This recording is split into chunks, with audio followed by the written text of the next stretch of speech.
forget that. And then when Dr. Lamb gets there, then I can. I'm here. Hey, Dr. Lamb, how are you doing? I'm excited to be here. I know you are, and we're excited to have you here. I'm going to just, in a few minutes, I'm going to turn it. I'll make you the host in just a few minutes, so you can pull up your documents. But we're going to go ahead and get started, and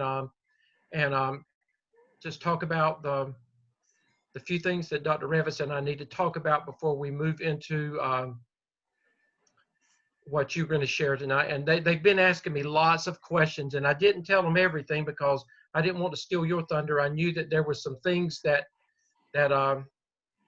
you would say that would probably take some of the butterflies away from them, based on the email that you received today from one of the evaluators, and things. I wanted you to be able to share some comments about that.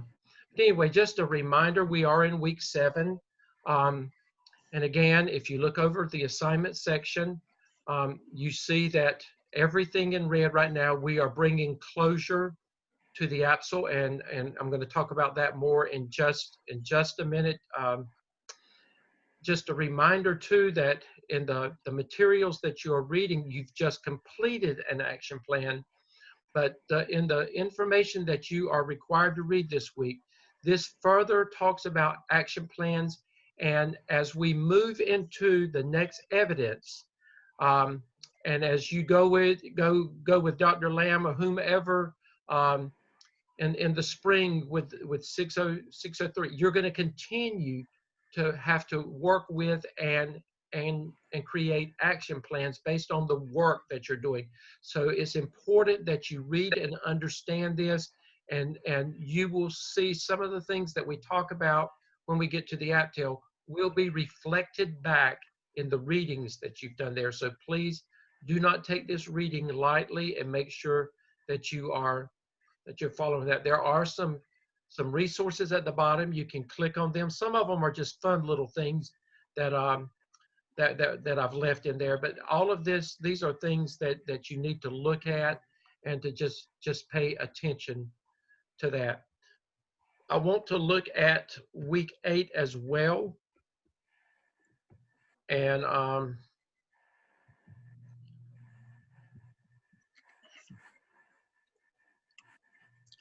me bring it up. And just a reminder that, again, the readings, but then that is when case study 1 is due at the end of week 8. And Dr. Revis, while I have that up, would you like to go ahead and just do a quick review of case study 1 while we're there? Certainly. So in case study 1, when you pull it up, there's a narrative that gives you a scenario, probably a pretty typical scenario that many of you may find yourselves in your first assignment as a principal. And we ask that you read through it. And then there are 4 questions at the bottom of the scenario. And to prepare for your Zoom conference, we ask that you write a paragraph to answer each of the 4 questions. Now, when you're answering the questions, we want you to incorporate some information from your readings and what we've been doing in class and what you've been doing with the AAPSL evidences, so that it's just not your opinion, but you're backing up your opinion by some of the literature that you've been reading and some of the work that you've been doing. So then the Zoom Master schedules the Zoom conference, and what we're going to be looking for in the Zoom when we review the Zoom itself is, number 1, how prepared are you? Secondly, we're going to look at how you handle yourself in that professional conversation. And number 3, how well you use the AAPSL language and the language from your readings. So we're going to look at those 3 things as we are assessing you in that. All right, after the video now, what you do is a reflection, and there's 2 parts to that reflection. The first part, you're summarizing the main points of the scenario. Now, you're not just recapping and retelling the story. You're summarizing the main points. The second piece is you're going to talk about a reflection as far as what were your takeaways from the Zoom conference. Maybe what did you learn? What maybe one of your teammates brought up a great point that you hadn't thought about. What are your takeaways? So you're not going to turn in those responses to the 4 questions. You're turning in a whole different thing, which is a reflection of the important points in the scenario and your reflection or takeaway from the Zoom conference. Any questions? Okay, and we did a full review of this last week, introduction of this last week. Is under week 6 of much more detailed last week when Dr. Revis and I went over this. So if you need more detail, then refer back to your video from last week.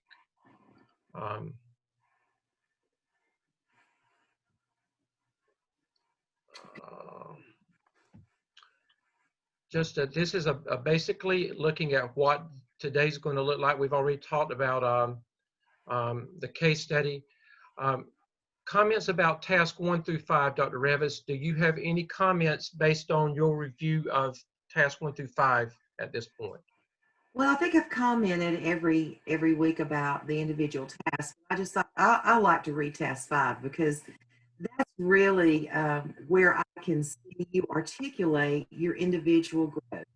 And that is rewarding to me to see you grow and what you've learned, excuse me, not only through your AAPSL tasks, but also through your clinical experiences. So I've enjoyed reading through those, and I'm sure Dr. Stedman's going to review the process of turning that in just a moment. Right, and likewise, Dr. Revis, I have thoroughly enjoyed the time and effort that the students that have completed task 5, that they put into that and their reflection. Again, Dr. Lamb, some of the best that I can remember having as far as how intensive they were with it and how serious they were about making sure that it covered work that they had done with the AAPSL and their clinical experience. They did an excellent job with that overall. The task 1 through 5 put together, I would say 95% of the students have gotten it to that point already. I think some of them are afraid to push the button, and Dr. Lamb's going to talk about that tonight, so that we hope that the butterflies and that what you're afraid of, that will go away as we talk tonight. Just a reminder about the final AAPSL process. Again, you must have completed all of task 1 through 5, and you must have successfully received a score from Dr. Revis or me in Blackboard for that. When you complete task 5 successfully, what we will tell you is that move forward with combining task 1, 2 through 5 into one document to be submitted for our review and approval prior to it going to the Turnitin process. And again, most of you have done that. Some of you are completely through with everything. But once you do that, you'll put it all together, and you say, well, Dr. Stedman, what do I do with it then? What happens to it once I get to that place? Remember, we said that once you put it together for our final review, you go back to the AAPSL task for review. You go back to task 5 for instructor review. Remember, we said it's just for Dr. Revis or me. You go back to where you submitted task 5, and you can submit however many times you need to submit in there. You will submit it back to us under instructor review, and at that point, we will tell you if you need to clean up something, whatever needs to be done, or if it's completely ready. That's where we will say, excellent work, submit to the Turnitin process. That's where we will tell you to submit to the Turnitin process. So, and again, many of you have done that. So, I'm just reiterating for those that few that maybe have not done that. Now, Dr. Lamb's going to. That's not what I wanted. Dr. Lamb's going to talk briefly about the Turnitin process, and then we're going to go into taskstream, a review of submission to taskstream, and then we're going to talk about tonight how the 12 competencies that you've completed for the AAPSL, how you can work smart, and that over the next 2 or 3 weeks, how you can go ahead and take care of your competency folio with those same 12 competencies that you have already completed for the AAPSL. So with that in mind, do we have any questions at all about what you need to do with task 1 through 5 at this point to get it ready prior to the Turnitin process? Okay, I'm going to stop my share. I'm going to make Dr. Lamb let me find your name, Dr. Lamb. Make Dr. Lamb the host. Dr. Lamb, while I'm finding your name, I've had some questions about students that have already submitted to the Turnitin process. Just if you would just make them aware that other than, unless there's a problem, they're not going to hear anything else from us about Turnitin, and they wanted to know if they would get a report or anything. So if you would just remind them about that before you move forward. Okay.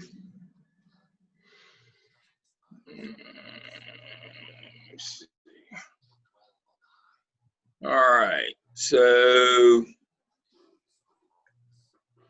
all right. So, let me get back here to Zoom.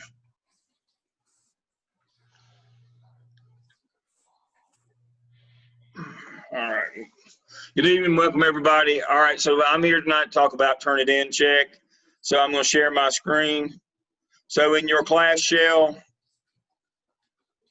you have a section over here on your menu on the left-hand side that says AAPSL Turnitin check. When you click on that, you get this box.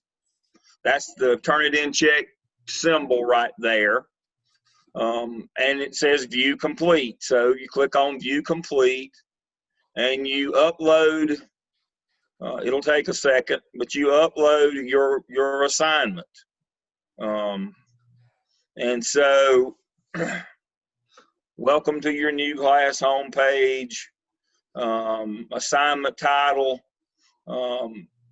You upload your AAPSL final evidence narrative here, and then you submit it in this box. Now, you are done. You will not get a student report. There is no student report. Gardner Webb does not enable that function.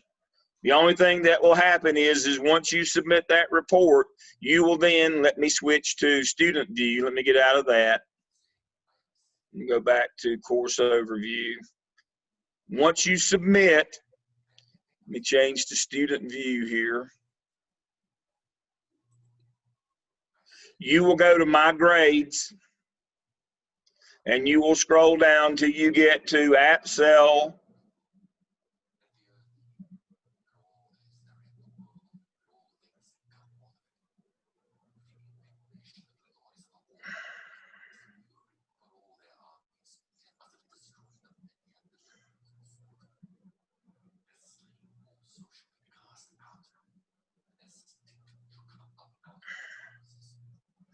Turnitin assignment.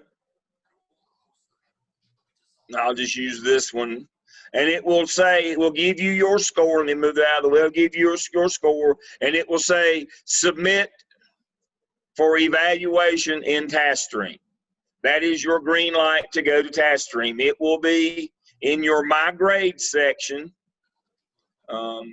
It will not, you will not get a report, you will not get feedback unless there is a problem. If there is a problem, your instructor will get in touch with you on how to fix that problem. But please remember, your part is to go to the Turnitin assignment Dropbox, your Turnitin check, and upload your document and submit it there. And then you go to My Grades and you get the result. You'll get a score, usually 100. And then it'll say submit to taskstream for evaluation. So I'm going to stop now, switch back to my view, and see if anybody has any questions about Turnitin. It's just that simple. It's click on the box, upload it, move on. Anybody have any questions? Dr. Lamb, now, and I need to remind them, if you've submitted your task 1 through 5, and we've told you to submit to Turnitin, don't sit on it. Go ahead and take care of that. However, if you have submitted task 1 through 5 and you've not heard back from Dr. Revis or me, we've responded. Sometimes I've had students that couldn't find our response back. You need to communicate with us. Don't sit there and just wait on it. If you think that you should have heard back from us and you haven't, you need to let us know. Okay. So 24 hours, if you hadn't heard, you need to ask them, because you need to move it on and get it to taskstream. Now, as Dr. Stedman said, I got feedback today from one of the state assessors who said that it was the best work she'd seen from this group, and so you shouldn't be afraid. These people you've been working with know their business. If they tell you it's ready, it's ready. It'll pass. There might be some minor problem or something. 99% of the time, the problem is you put the wrong document in. You got nervous and put the wrong one in. You know, hold your water. Don't lose your nerve. It'll be okay. Just make sure you get the right document in, and the grading will take care of itself. If you've done the work, it'll come through. And so now, how do you submit to taskstream? And so remember, taskstream has nothing to do with Blackboard. I suggest you use Chrome as your browser. Sign in to taskstream.com, log into your account, go to your DRF, which is going to be School Administration Add-on Fall 20. You got to go to your DRF.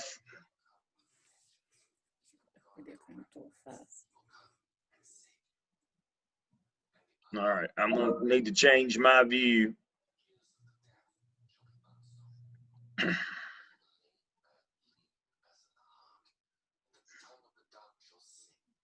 To author. Let's see, here we go. School Admin Fall 20. And this is what yours is going to look like. Make sure that you are on the work page. Don't be one of those people that emails me, I don't have a place to put it in. All I see is comments, scores, results. That's because you're on the wrong page, so make sure you look. There's tabs, work tab, comments tab, scores, results tab, resource tab. You need to be on the work page. Click on AAPSL. When you do that, then click on attachments. Upload from computer. Add files. Find your AAPSL.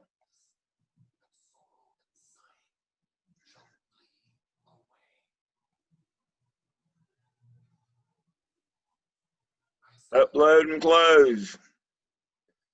Save and return. Okay. Submit work. Do not request comments. If you request comments, I'll find you. I swear I will. Do not request comments. Everybody understand that? Do not request comments. Submit work. And you'll get a response, and then you're good to go. You are done. And then you will check back. You will get an email notification when your work has been graded. When you log back in, you go to the scores results page, and there will be your score on a 4-point scale. There will be a score on your AAPSL. It'll be either a 3, a 3.25, a 3.5, a 3.75, or a 4. If it's less than that, you will get a notification needs revision.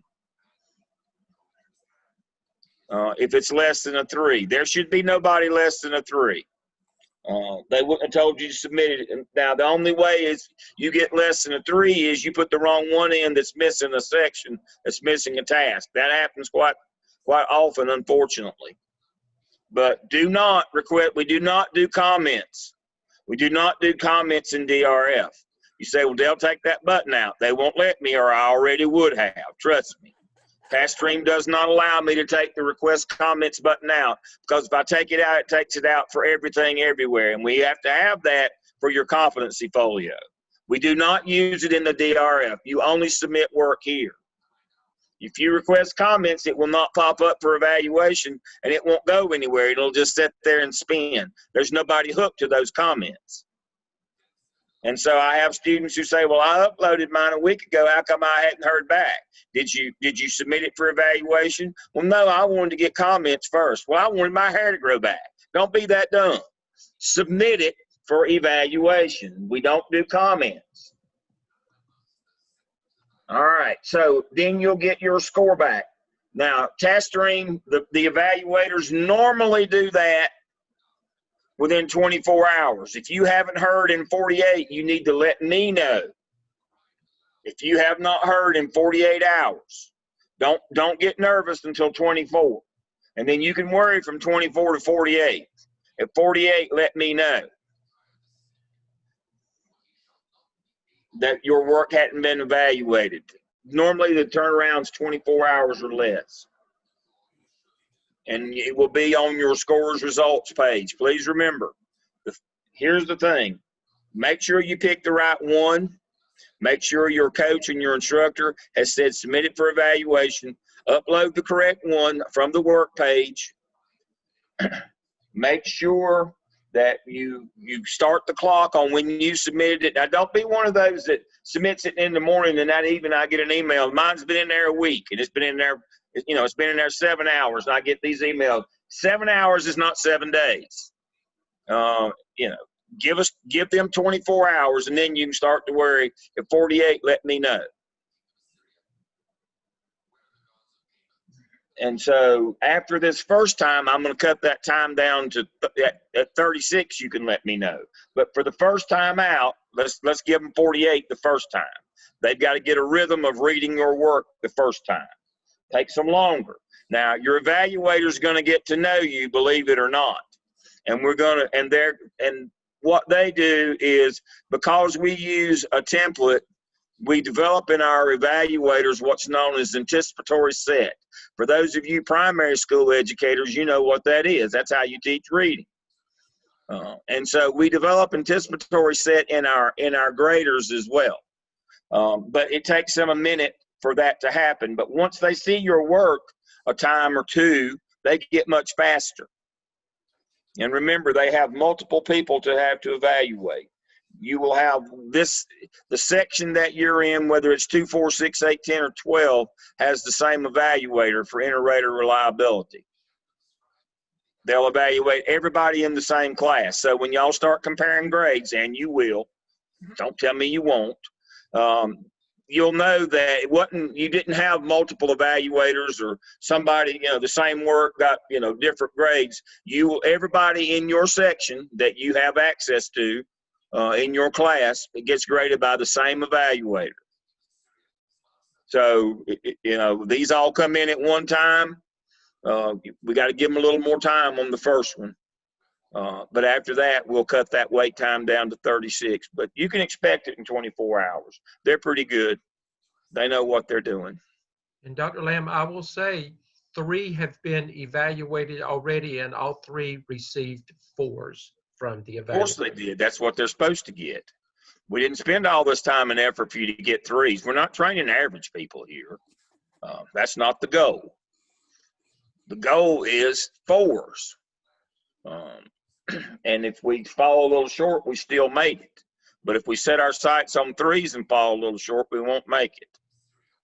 All right. So now I'm through. Well, I'm through with my rant for the night. Now I'll give you my helpful hint for the evening. I'm going to stop. I'm going to get out of this one, and I'm going to open a document. I'll move this out of the way. Dr. Lamb, what you were looking for earlier, if they go into Blackboard under My Grades, they have to, for some reason, it's moved, the AAPSL final evidence narrative has moved, it's mixed down in the APTEL, but that's Okay. where they will see their Turnitin score. All right. So, but just find the one for your AAPSL, and it'll say turn it in. Yeah. Look for the score, but most importantly, look for that message to submit it to taskstream for evaluation. All right. So when we look at, I know next week we're going to, or y'all are going to be looking at the APTEL next week. Well, we've got a town hall on Monday. Right. And so, am I involved in that? Yes, sir. You're the main person. All right. So, I thought that might be the case. So my hint for you now tonight is, once you submit your AAPSL, you need to go ahead and get started looking at your APTEL. Don't wait till Monday night. Go ahead and get that done. Spend some time with it over the weekend if you can, and get ready for Monday. You need to roll through it. But here's the important part. Dr. Lamb, may I share while you're looking at that? Let me remind you, we're in week 7 now. Okay, next week we've got our town hall on Monday, and you'll get information on that. Dr. Lamb will create a link for all 601 add-on students. Yes, I will. At the same time. Okay, but now that's week 8. We are going to begin introducing the APTEL. Dr. Lamb will talk about it on Monday night. Dr. Revis and I will take it deeper on Tuesday night. The good thing about it now, there's not actually a fall break, but we're going the next week, Dr. Revis and I will be available as needed, but we're not scheduled to have a class. That gives you some catch-up time to work on these competencies that Dr. Lamb is going to talk about. Plus, it gives you time to begin delving on your own. You know what to do now, to begin delving on your own and working on getting your things together for the APTEL. And then when we come back on week 10, we hit it hard, and that's when we will have Tuesday night and Thursday night classes at least for 2 weeks. And then we look at the 3rd week if we need to. We always, so we hit it hard. But take advantage of the fact that it's not until week 10 that you've got to submit any more work to us, or no APTEL work will have to be submitted to us for review until week 10. You've got a lot of work time in there. Don't wait until week 10 to get started. Okay. All right. So again, let me make sure. Please, before you meet with us on Monday, make sure you read through this, and I would encourage you. The first thing that you're to do in task 1 of the APTEL, the candidate will conduct a literature review reflecting various teacher empowerment and leadership best practices from reputable scholarly sources. That's not exactly clear, and I want to make sure that you understand. Teacher empowerment and leadership is 2 things. It's 2 things. There's 2 types of empowerment. When teacher empowerment generally refers to empowerment as a classroom leader, and school empowerment and leadership refers to empowerment as a school-wide leader. So I would look at my task and prompts. I would look at my template. that explains that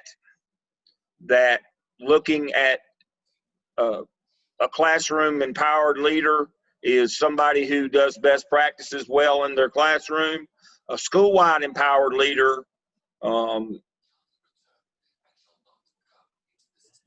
plays a role in the hiring process, has input in school budget, school-wide policy, that's the school improvement, that's curriculum, professional development, and school improvement plan. That's So all the stuff you're going to learn under Dr. Lamb next semester. that's the stuff that I'll be working with you. But here's the important part. And let me stop my share so I can get back. Here's the important part. You've got to understand teacher empowerment has two functions.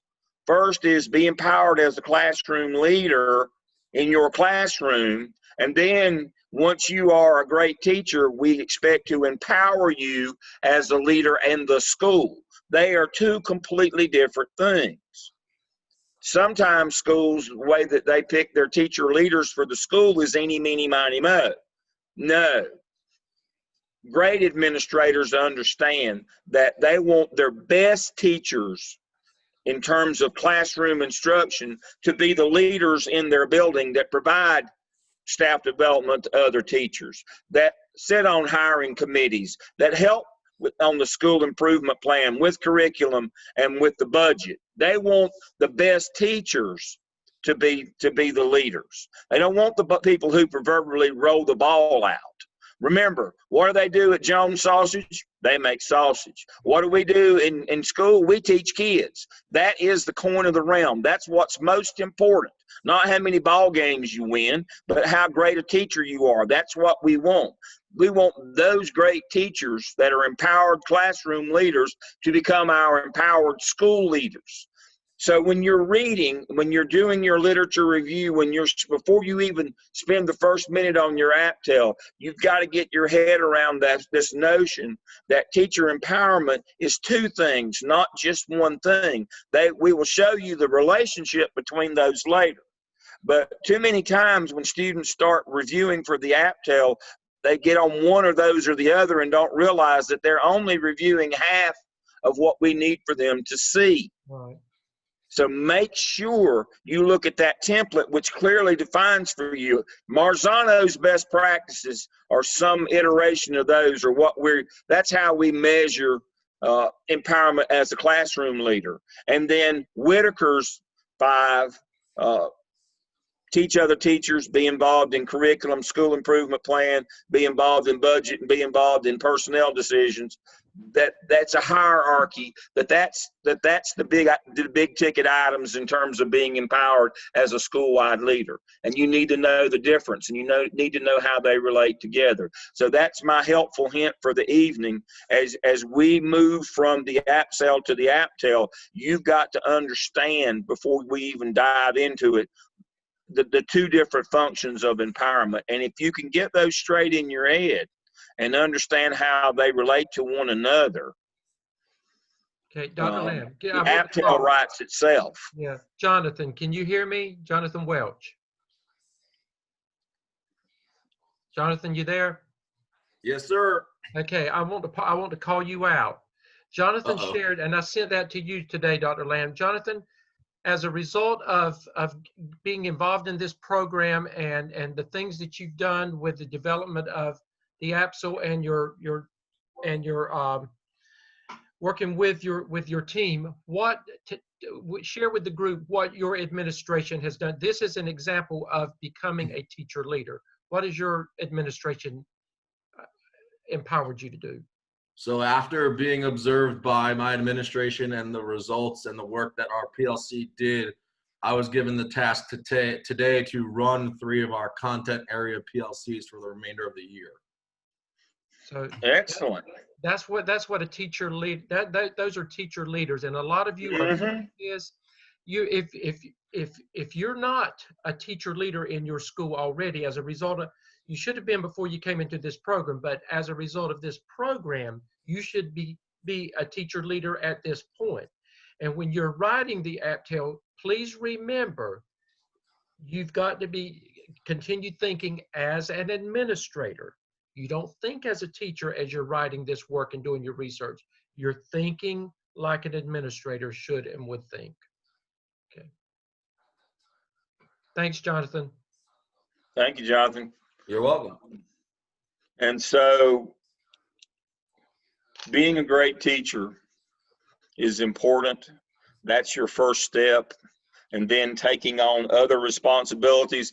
Leading a PLC, as Jonathan did, that's teaching other teachers. That's the first step that you usually get. And if you're good at that, they'll continue to give you more and more things, and you can kind of move up that ladder. But the very first teacher empowerment school-wide usually is teaching other teachers. Can you do that?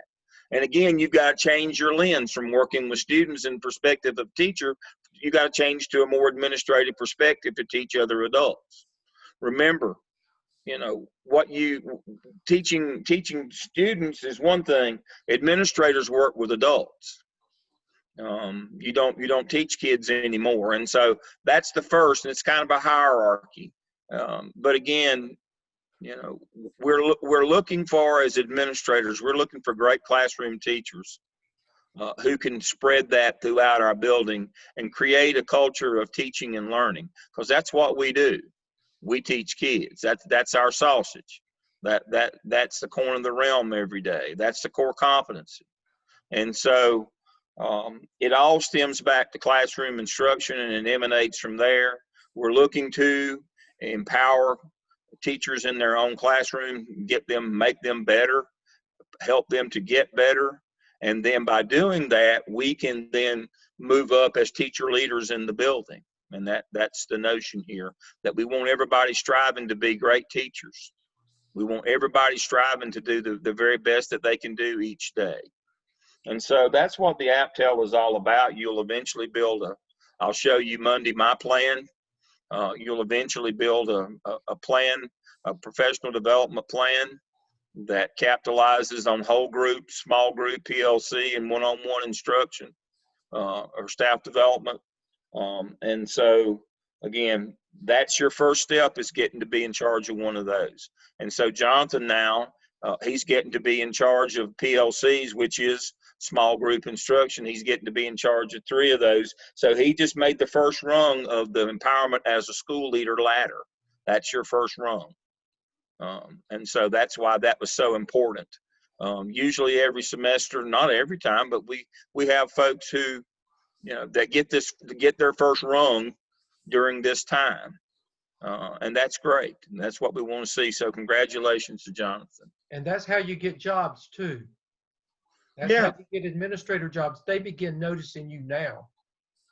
Well, if you teach other teachers, and you can be involved in school improvement plan and budget and curriculum and hiring other teachers, you're doing all the functions that they do as administrators.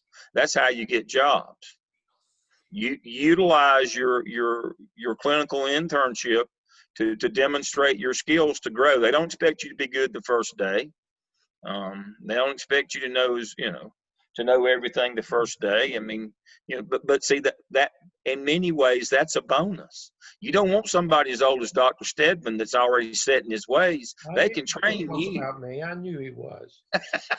You know he's 3 whole weeks older than me. Y'all did know that. 3 whole weeks, and he holds that over my head, guys. But seriously, in what we're doing here, it's an advantage to be young and inexperienced. You can be trained the right way, and you're young and you don't have bad habits to break.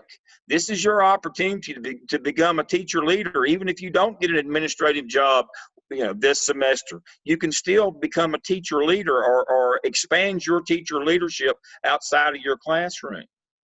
And that's what we're hoping for. So don't ever apologize for being young and inexperienced. That's a lot better than being old and wore out. That's a lot better. And so you folks are, you know, you should be excited.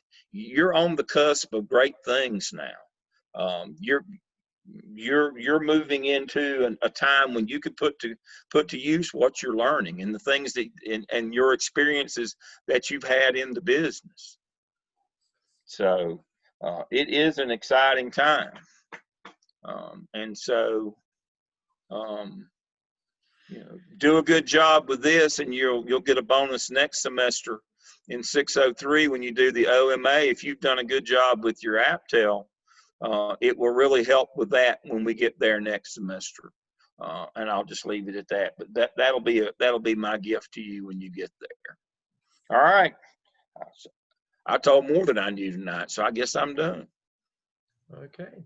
Do you have any questions? Dr. Revis, is there anything that you would like to say at this time?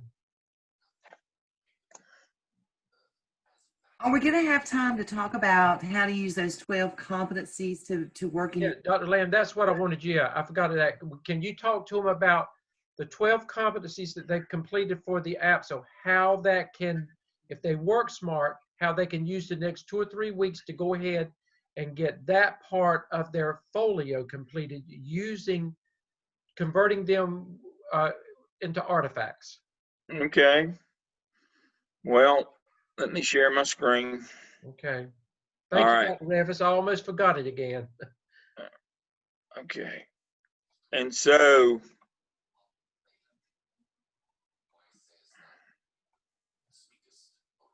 all right. So when you go to taskstream, do not go into your don't go into your DRF program. Go to folios and web pages.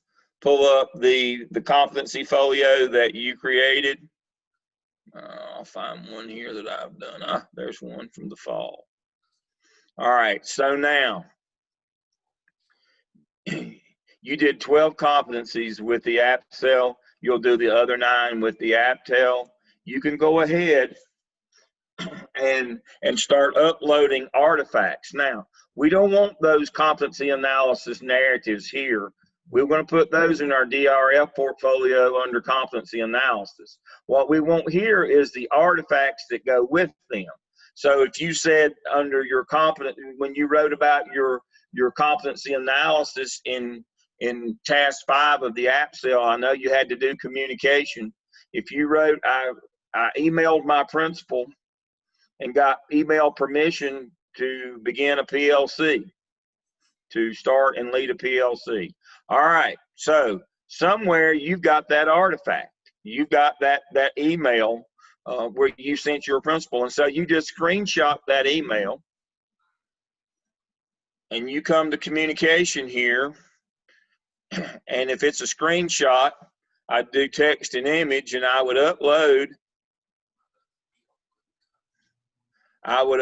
that. It says one of them has got to be from the AAPSL.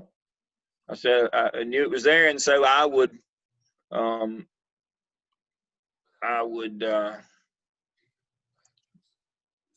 add my text and image for that. You can add an image to your text section, and so. But what I would do, let me go back. Save and return. All right, so under communication, text and image.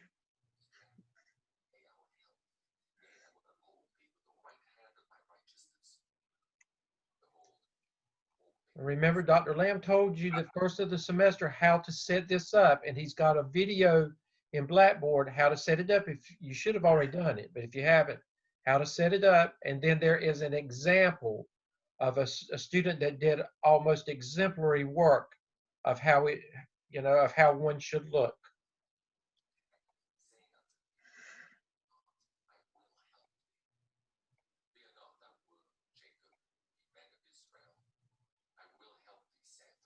Okay, so I go to attachments, upload, and from my computer, I have uploaded, well, it's at 87%. I've uploaded a screenshot, save and return. And so I now have, under communication, I now have a screenshot, and here it is. Of course, this is just a certificate like you folks will get at the end of your program from Jostens. But that would be my screenshot. And then I would go in also under text and image. And here, right here, I would explain that, I'd put down fall 2020 digital competency from the AAPSL. Save and turn. Communication. And I've got fall 2020 digital competency from the AAPSL, and there it is. Be just that simple. You might want to space it a little bit lower. And then I would have spring 2020, open-ended, and then summer 2020, I'd have PSYOP. And that would be because I've got to do, this is in semester 1, 601. This is in 605. When I'm in 603, I would do my open-ended one. But it's just that simple. And you've got it. And then you request comments on that one. And again, if you're in my 2 classes, you request comments from Dr. Revis. If you're in Dr. Revis's class, you request comments from me. And comments successfully requested. And then you heard the email just go through, and then in my email, you request from the folks that he just told you to. And so, and then in email, that person will get an email from you that says notifications of comments requested right here. See that?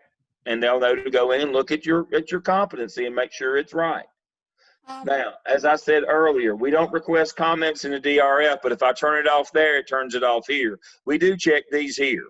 They will check these comments. Now, they won't be evaluated until the whole thing is through. At the end of your program, at the end of 605, you will upload this entire folio over in your DRF portfolio for evaluation. Along the way, we just give you comments. This one looks good. This one looks bad. We can't see, we don't know how this works or whatever. And so that's how it goes. Dr. Land, I'm sorry, excuse me. Did you say something about when we request comments that try to do more than one? Yes. One. If you're just doing one, request comments, but if you know you're going to put 6 or 8 or 12 in, wait until, let me go back to that, wait until, so you get them all in, and then when you get them all in, then you can just request comments, and then it will let you, come on, you can do it. It will let you check the ones that you put in. That way, Dr. Stedman, Dr. Revis only get one email. So if I do the first 2, 4, 6, 8, I can request comments. Now watch this. Listen for the ding. And there it goes. And so now, again, I just did 8, but there's only one email. And it tells me to go in to do that one. So if you're only doing one, request comments. If you know you're going to do 6, 8, 10, or 12 at one time, don't blow their email up. Dr. Lamb, I have a question about that way it's easier on them. Yes. When it comes to requesting comments, I've entered some things this weekend and got some good feedback from Dr. Revis. When I go in to fix it, do I need to request comments again, or is it just a one and done? I would one and done it. Don't wear them out.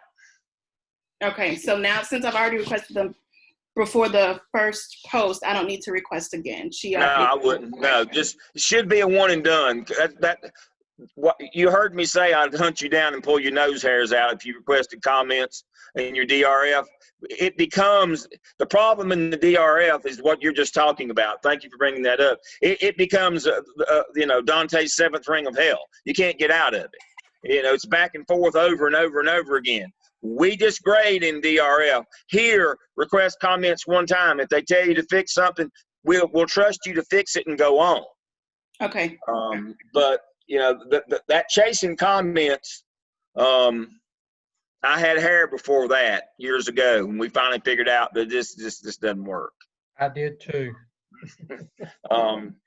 So we do comments one time. We tell you what's wrong, fix it. You fix it. You don't have to request comments again. Remember, it's not an evaluation. And then the end, when it goes in at the end to be evaluated, it's evaluated on pass fail in the end anyway.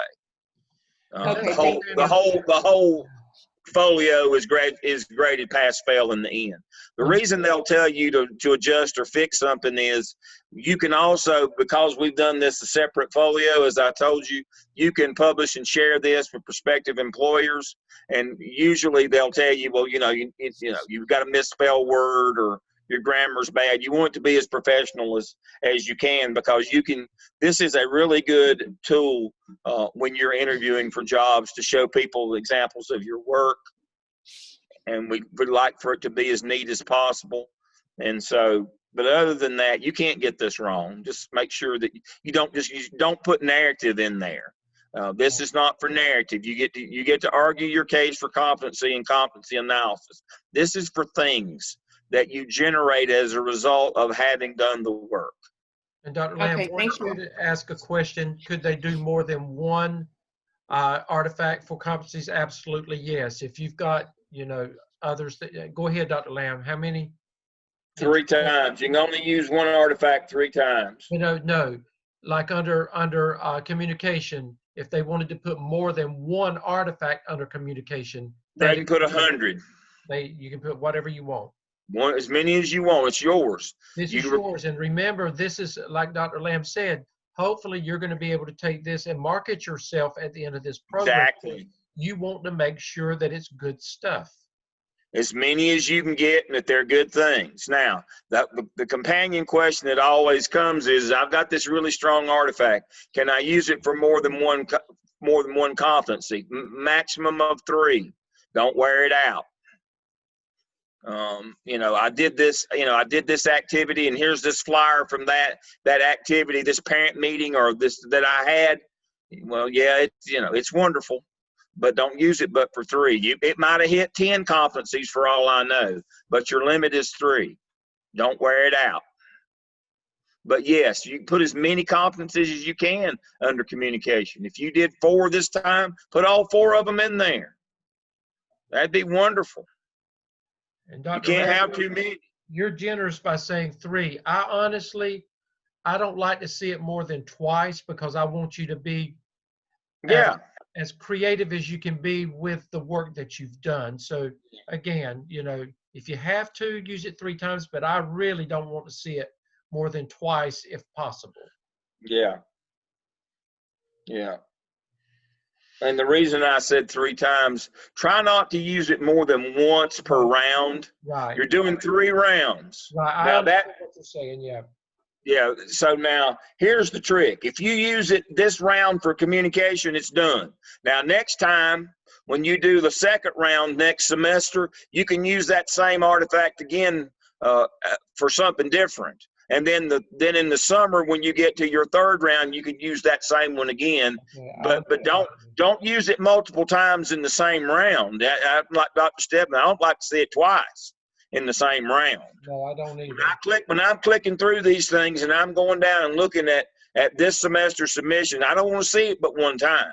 Now, next semester, I don't care if I see it again, and then the 3rd, but 3 times, but it's over 3 semesters, not 3 times this semester. Oh no. I don't. It goes back. Jonathan's wanted to ask that question about, could they put, if it's a good one and you're putting something else in there, it's okay to use it more than 1 time, as long as it's not the only one that you've got in there. If you exactly that as well. Yeah. Yeah. So that's what I mean. That way, we're sure that you don't just keep wearing it out in the same semester. 3 times max over 3 semesters, but you shouldn't double any of them in the same semester. No, not in the same semester. But we will let you use it once each semester. If we're leading PLCs using a PowerPoint, should we upload the entire PowerPoint? Absolutely. That may be something that catches the prospective employer's eye. Want to see what you did with that. You want things that are visual, and sometimes, things like that. It's amazing what attracts people's attention when they're looking for potential employees. You never know. Okay. That might be something that grabs their eye. It might. But Dr. Lamb, I want to call a student out if she doesn't mind. Meredith, may I call you out? Okay, so let me ask this one question. Go ahead. Answer this one. Does it have to be the same artifacts we use in Task 5? Doesn't have to be, no. No. No, It it doesn't doesn't, have to be. whatever you said in those, it has to be, it doesn't have to be. You need to go in and you got to do all of them this time. Go in and read through them, but it doesn't have to be the same. No. It just makes it such, for me, it makes It sense. is It makes it easier. easier to do that, but you don't have to. You're You right. don't have to. But Meredith, unmute yourself. Yes. Meredith, I just want to point out, Meredith, what do you teach? Health and PE. And that the reason I wanted her to say health and PE, I've enjoyed a lots of work, but I have thoroughly enjoyed watching Meredith emerge. She has an area where has not been involved in a lot of the curriculum side of things. She has fully embraced the whole PLC concept, and it has, I mean, the light bulb has come on for her. And I just, again, kudos to Meredith for being not a content area teacher and not being involved in it and making all of this work. It has been amazing to see this turnaround. So Meredith is proof that it can happen. Thank you so much. All right. Congratulations to Meredith. Anybody else have anything else?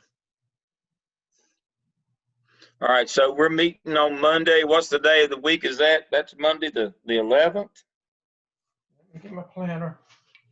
October 12th. That's 12. Yes. And it's at 7 o'clock on Monday, and we'll remind you, we'll send a reminder out, and Dr. Lamb will give us the Zoom link, and Dr. Yeah, I'll create the link here in a few minutes. Yeah, and we'll get that to you. But go ahead and put on your calendar Monday at 7 o'clock Zoom class, and then we'll have our regular class on Tuesday at 7 o'clock. All righty. But usually it's last Monday, for the most part, about 30 minutes, right, Dr. Lamb? About 30 minutes, probably. Yeah, we won't go past that. I've got a 6 o'clock right in front of it, and I'll be hollered out by then. Okay, so, We have about 30 minutes worth of energy at that time. It'll be worth your time to make sure that you're with us at 7 o'clock. Anyway, again, great job. Those of you that if we've told you that task 1 through 5 are ready, then go ahead and move on. If you're not at that place, then you need to communicate with Dr. Revis and me if you're having problems or there's something that you don't understand. You need to reach out to us individually if that's what you need to do, so that we can move on, because we're clearing up the AAPSL, and the AAPSL is going to be history. Now, after you complete your case study, the case study is the last thing that you will do that is applicable to your work with the AAPSL. And from that point on, we may mention it, but the AAPSL will be history, and we're moving, diving into the APTEL Headstrong next week. Okay. Okay, well, good night, everybody, and we will see you on Monday. Thank you, Dr. All right. Thank you. Good night.